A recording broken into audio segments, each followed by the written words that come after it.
Hey everybody, and welcome back to the channel. As we look ahead, many of us are thinking about the kind of life we want to build.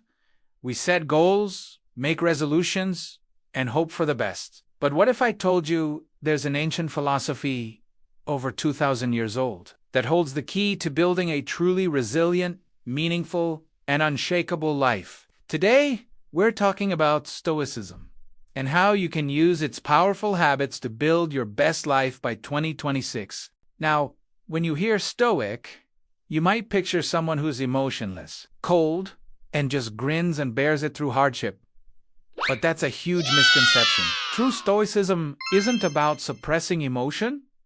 It's about understanding it. It's about focusing on what you can control and letting go of what you can't.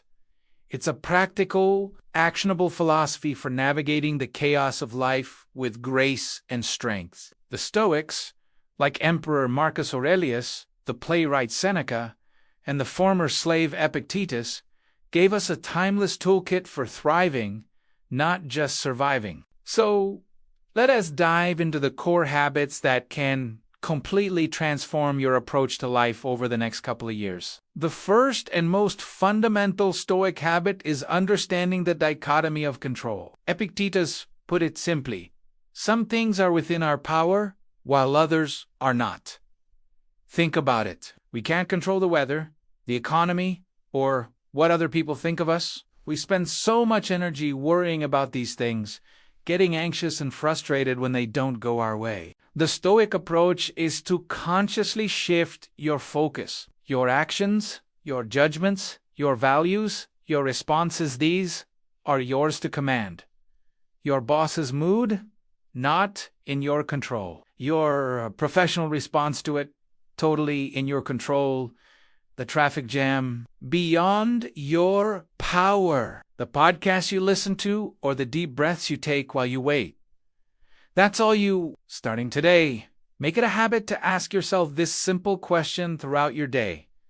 Is this within my control? If it's not, practice the art of letting it go. Acknowledge it, accept it, and then redirect your precious energy toward what you can actually influence. This single habit is it's the foundation for building mental peace and effectiveness. You stop being a victim of circumstance and start becoming the architect of your inner world. By 2026, imagine how much mental real estate you'll have freed up, ready to be used for creativity, problem solving, and joy. The second habit is practicing negative visualization. This might sound pessimistic, but it's actually one of the most powerful tools for cultivating gratitude and resilience. The Stoics would regularly take a moment to imagine losing the things they hold dear. Not in a morbid way, but as a mental exercise. Imagine your life without your loved ones, your health, your home, or even your morning cup of coffee. What does this do? First, it makes you incredibly grateful for what you have right now. You stop taking things for granted. That hug from a family member or that simple walk in the park suddenly feels profound. Second, it prepares you for adversity. Life is unpredictable.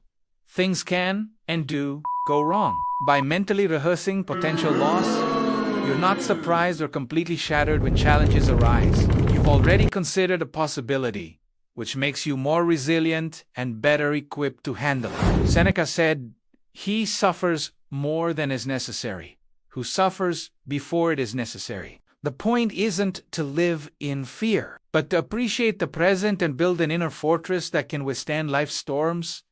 Start small. Each morning, just for a minute, reflect on one thing you're grateful for, by imagining it wasn't there. This practice will build a deep sense of appreciation and an unshakable core. Next up, let's talk about the third habit, amor fati, or a love of fate.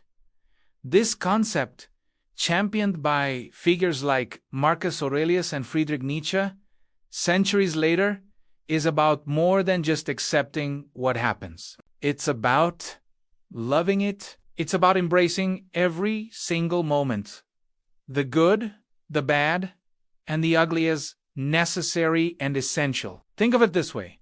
Every obstacle, Every failure, every setback you've ever faced has led you to this exact moment. It has taught you something, shaped you, and made you who you are. Instead of fighting against reality and wishing things were different, the Stoic embraces it. When faced with a challenge, the mindset shifts from "why is this happening to me?" to "this is happening for me. What can I learn from this? How can I use this to become stronger?" This doesn't mean you have to be happy about tragedy. It means you choose to find meaning and opportunity in it. A project at work fails. Great. Now you know what not to do next time. A relationship ends. Painful.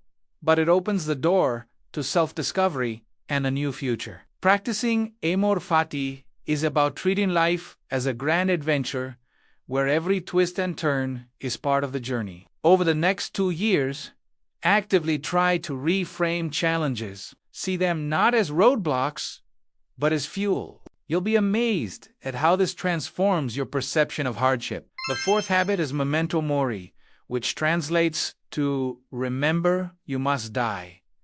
Again, this sounds dark, but its purpose is incredibly left. The awareness of our own mortality is not meant to create fear, but to create urgency and clarity. When you remember that your time is finite, you stop wasting it on trivial things. The petty arguments, the endless scrolling, the procrastination all seem so insignificant in the face of our limited time here. Marcus Aurelius wrote in his journal, "You could leave life right now." Let that determine what you do and say and think.